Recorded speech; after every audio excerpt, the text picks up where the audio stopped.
Good morning, children. Today we will learn about the oxygen family properties.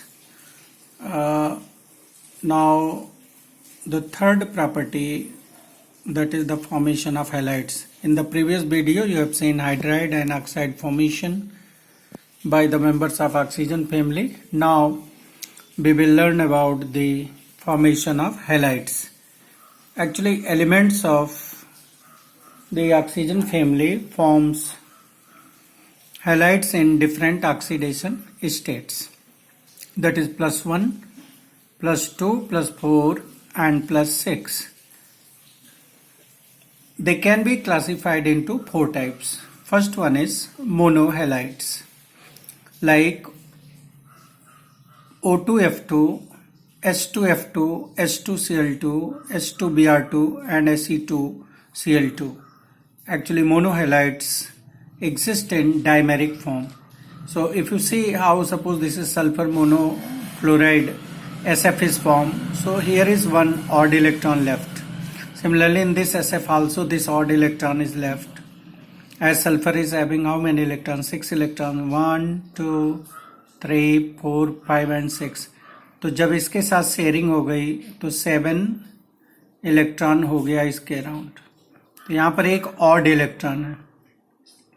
ये 7 चूंकि octet पूरा नहीं हुआ है और इसके पास एक ऑड इलेक्ट्रॉन है, तो ये अपना ऑक्टेट पूरा करना चाहता है, इसलिए डाइमर बना लेता है. तो monohalides exist in the form of dimer. और दूसरी, चूंकि मोनोहैलाइड्स अनस्टेबल हैं due to that odd electron, तो ये जो डाइमर बनते हैं ये डिसप्रपोर्शनेशन रिएक्शन शो करते हैं. For example 2Se2Cl2 gives AgCl4 plus 3Cl not. तो ये रिएक्शन है मोनोहैलाइड्स करते हैं in order to acquire the stability. Similarly now dihalides, oxygen form OF2, sulphur SF2 and HCl2. Selenium में डाइहैलाइड नहीं बनता है. Tellurium and polonium forms डाइहैलाइड.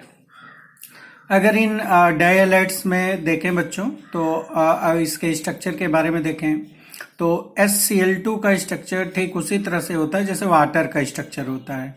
तो HCl2 में सल्फर के 6 इलेक्ट्रॉन हो गए, 2 इलेक्ट्रॉन क्लोरीन के, तो 8 इलेक्ट्रॉन 2 से डिवाइड किया, sp3 हाइब्रिडाइजेशन मिला 4 में से 2 यहाँ पर शेयर्ड पेयर हैं, 2 लोन पेयर हैं. So structure is just like water. लेकिन यहाँ पर जो बॉन्ड एंगल आप देख रहे हैं वो वाटर से कम है. उसका कारण ये है कि जो सेंट्रल एटम वो लेस इलेक्ट्रोनेगेटिव हुआ, ये एक कारण है.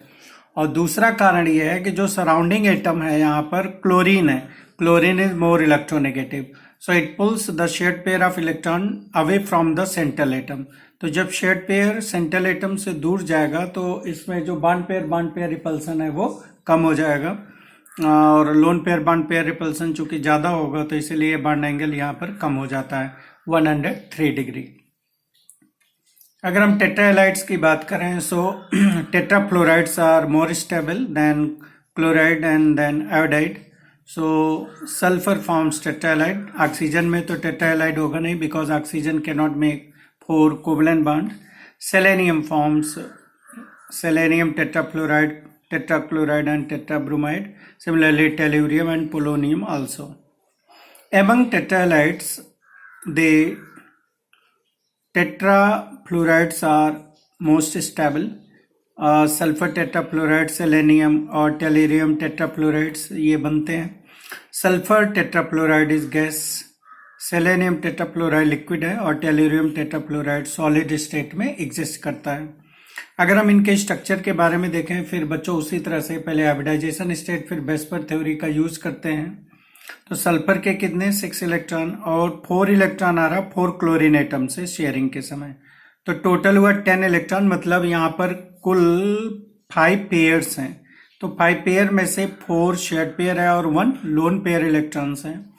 तो चूंकि 5 शेयर्ड यहाँ 5 पेयर्स ऑफ इलेक्ट्रॉन्स हैं, तो हाइब्रिडाइजेशन स्टेट होगा sp3d, ट्राइगोनल बाइपिरामिडल. उस ट्राइगोनल बाइपिरामिडल में से चूंकि एक लोन पेयर है, so that lone pair occupies the equatorial position. तो अब अगर आप इसको देखें तो इसमें आप ये नोट कर रहे हैं कि जो इक्वेटोरियल पोजीशन ये ले रहा है, तो चूंकि ये इक्वेटोरियल बांड्स हैं और ये जो बांड है ये एक्सियल बांड है, ये अबव और बिलो है, तो एक्सियल बांड के बीच की जो एंगल होती है वो 180 डिग्री होती है, 180 डिग्री, क्योंकि एक अबव है इस तरह से और दूसरा इसके नीचे है। तो one is above 90 at 90 degree from this plane, एक बिलो है। लेकिन चूंकि lone pair bond pair repulsion bond pair repulsion से ज्यादा होगा, तो यहां पर जो बांड एंगल है वो 180 डिग्री से रिड्यूस होके 173 डिग्री हो जाती है। Slightly tilted towards equatorial bond, इस तरफ स्लाइटली टिल्टेड होगा, 173 इसका बांड एंगल है, 180 नहीं है। और इस ज्योमेट्री को सीसा ज्योमेट्री बोला जाता है बच्चों।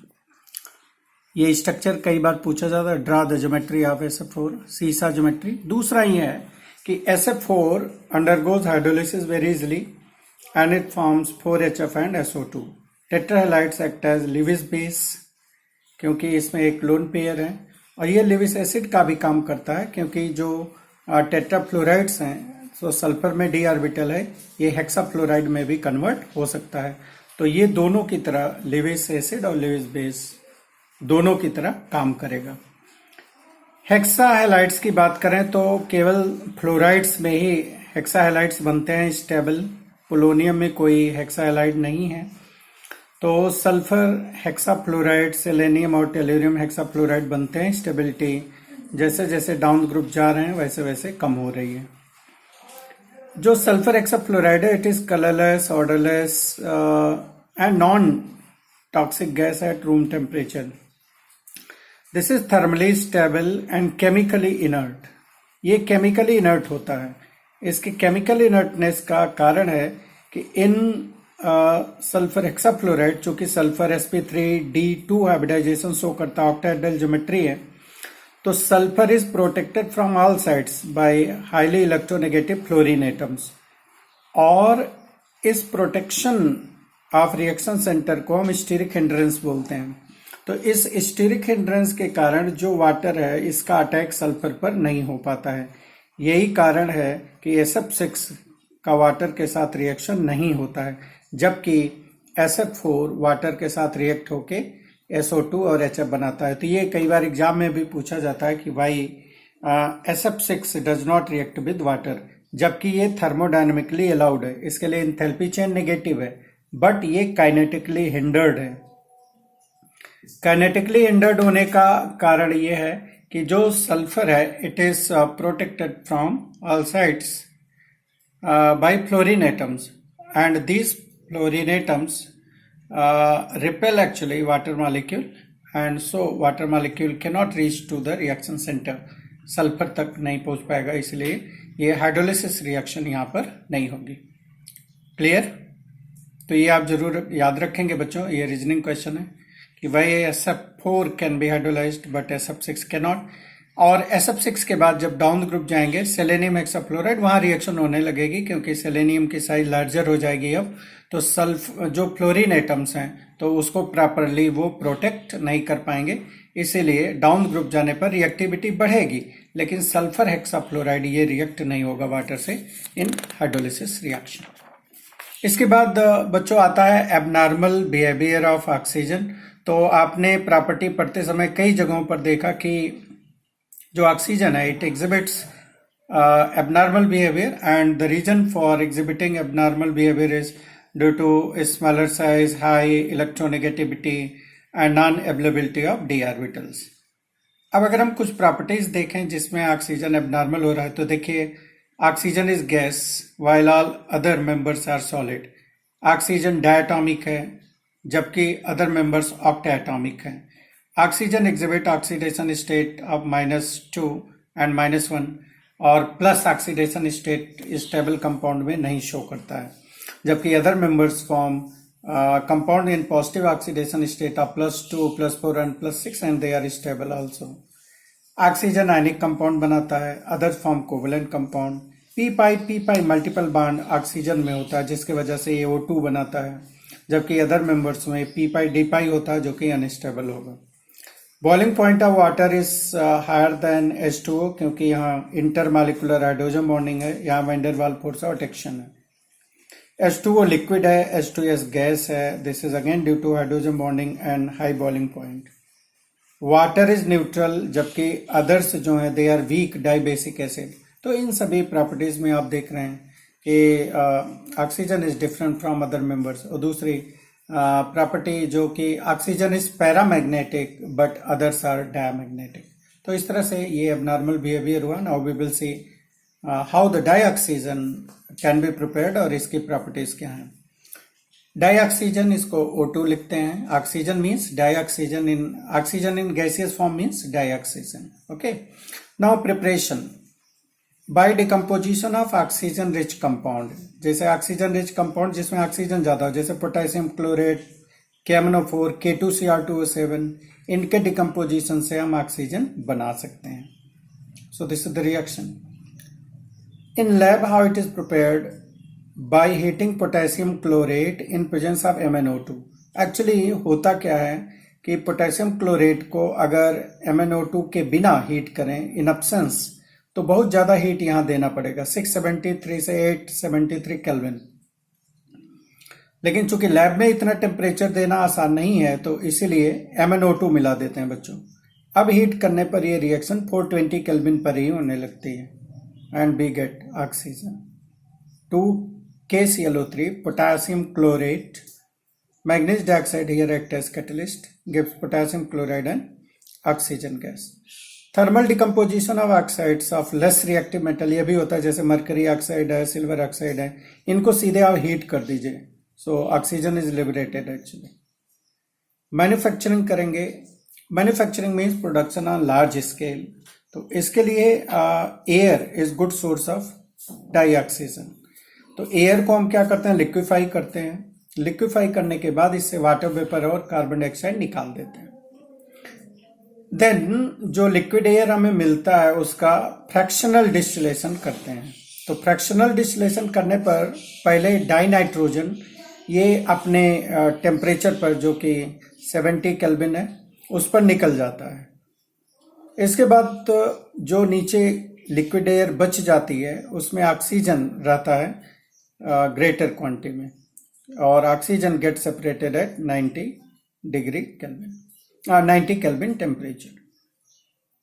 Oxygen during fractional distillation is recovered at 90 Kelvin temperature. दूसरा मैन्युफैक्चरिंग का प्रोसेस है बाय इलेक्ट्रोलाइसिस ऑफ वाटर। तो ये आप जानते हैं कि water containing few drops of acid or alkali and electricity is passed, it gives oxygen at anode पर ये मिल जाता है। Now, this is the reaction. If you see the properties of dioxygen, so first about physical properties.